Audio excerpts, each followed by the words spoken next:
my limited edition Among the Living ATL Soloist, which will be exclusively available at Guitar Center here. Only 250 made, and this thing shreds.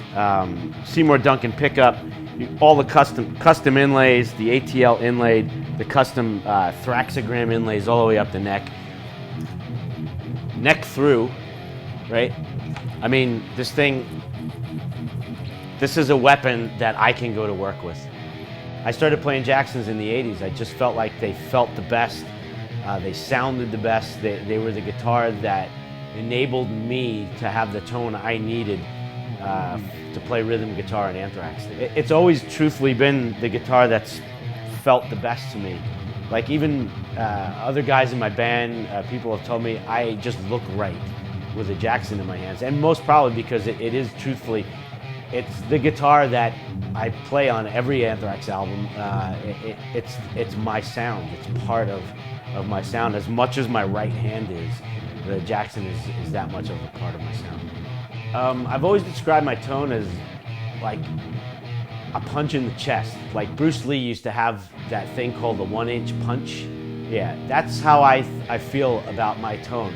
My tone is this really just sharp, punch right here in the chest. You're feeling everything. You're feeling the highs, the mids, the lows, and it's all like hitting you right here.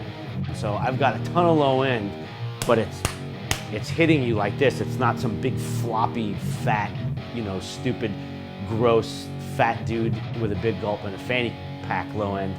Mine is like a Tyson Wright, like coming at you and hitting you.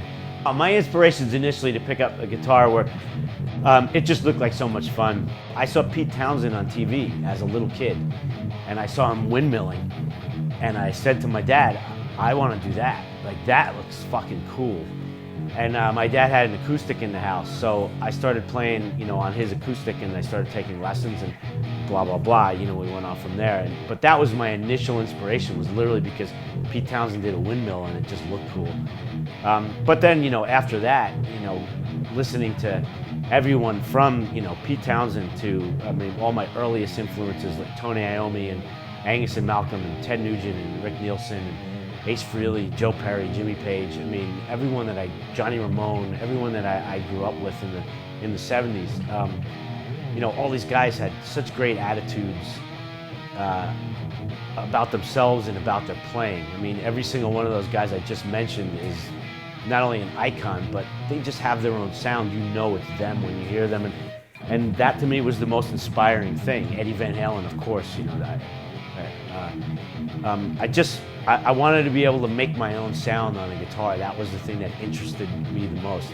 Not necessarily being the flashiest player, but just being able to create and write songs and come up with my own identity as a guitar player. Writing records, of course, is obviously very fulfilling, and finishing an album when you're done and you have all your mixes, that's always an incredible feeling. But I have to say, playing Yankee Stadium last year as part of the Big Four would be my high point. As a New Yorker, never in a million years dreaming that we'd get to do something like that. And not that we would ever not be big enough to play a stadium show in New York, but the fact that we got to play, the home of where my heroes play, because I'm a lifelong Yankee fan. That for me, I gotta say, at this point in time, is just the coolest thing we've ever done.